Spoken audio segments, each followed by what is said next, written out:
ಇದುವರೆಗೆ ತೆರಿಗೆದಾರನಿಗೆ ಸೇರಿದ ಎಲೆಕ್ಟ್ರಾನಿಕ್ ಉಪಕರಣಗಳ ಪರಿಶೀಲನೆ ಅಧಿಕಾರ ಹೊಂದಿದ್ದ ಆದಾಯ ತೆರಿಗೆ ಅಧಿಕಾರಿಗಳು ಇನ್ನು ಮುಂದೆ ತೆರಿಗೆದಾರರ ಸೋಷಿಯಲ್ ಮೀಡಿಯಾ ಖಾತೆಗಳಿಗೂ ಪ್ರವೇಶಿಸುವ ಅಧಿಕಾರ ಸಿಗಲಿದೆ. ಹೌದು, ಇನ್ಸ್ಟಾಗ್ರಾಮ್, ಫೇಸ್ಬುಕ್, ಜಿಮೇಲ್ ಖಾತೆಗೆ ಪ್ರವೇಶಿಸುವ ಪವರ್ ಐಟಿ ಅಧಿಕಾರಿಗಳಿಗೆ ಸಿಗಲಿದೆ. ಸರ್ಕಾರ ನೂತನವಾಗಿ ಜಾರಿಗೆ ತಂದಿರುವ ಹೊಸ ಆದಾಯ ತೆರಿಗೆ ಕಾಯ್ದೆಯಲ್ಲಿ ಇಂಥದ್ದೊಂದು ಅಂಶವಿರುವುದು ತಿಳಿದು ಬಂದಿದೆ. ಇನ್ನು ಹಳೆ ಕಾಯ್ದೆಯ ಪ್ರಕಾರ ತೆರಿಗೆ ಅಧಿಕಾರಿಗಳು ಲ್ಯಾಪ್ಟಾಪ್, ಹಾರ್ಡ್ ಡ್ರೈವ್, ಇಮೇಲ್ಗಳ ಪರಿಶೀಲನೆಗೆ ಅವಕಾಶವನ್ನ ಕೇಳಬಹುದು. ಆದರೆ ಈಗ ಹೊಸ ತೆರಿಗೆ ಕಾನೂನಿನಲ್ಲಿ ಡಿಜಿಟಲ್ ದಾಖಲೆಗಳ ಪರಿಶೀಲನೆಗೂ ಬೇಡಿಕೆ ಇಡಬಹುದು. ಒಂದು ವೇಳೆ ಅವಕಾಶ ಸಿಗದೇ ಇದ್ರೆ ಪಾಸ್ವರ್ಡ್, ಸೆಕ್ಯೂರಿಟಿ ಸೆಟ್ಟಿಂಗ್ಸ್ಗಳನ್ನ ಮುರಿದು ಫೈಲ್ಗಳನ್ನು ಪ್ರವೇಶಿಸುವ ಅಧಿಕಾರವು ಅಧಿಕಾರಿಗಳಿಗೆ ಇರುತ್ತದೆ.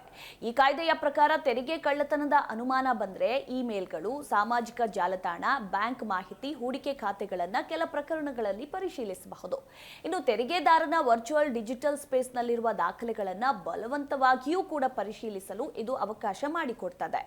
ಆದರೆ ಕಾನೂನು ತಜ್ಞರು ಈ ಕಲಂ ಕುರಿತು ಆತಂಕವನ್ನ ವ್ಯಕ್ತಪಡಿಸಿದ್ದು, ಸರಿಯಾದ ನಿಯಂತ್ರಣ ಇಲ್ಲದೆ ಇದ್ರೆ ಇದು ದುರುಪಯೋಗ ಆಗುವ ಸಾಧ್ಯತೆ ಇದೆ ಅಂತ ಹೇಳಿದ್ದಾರೆ.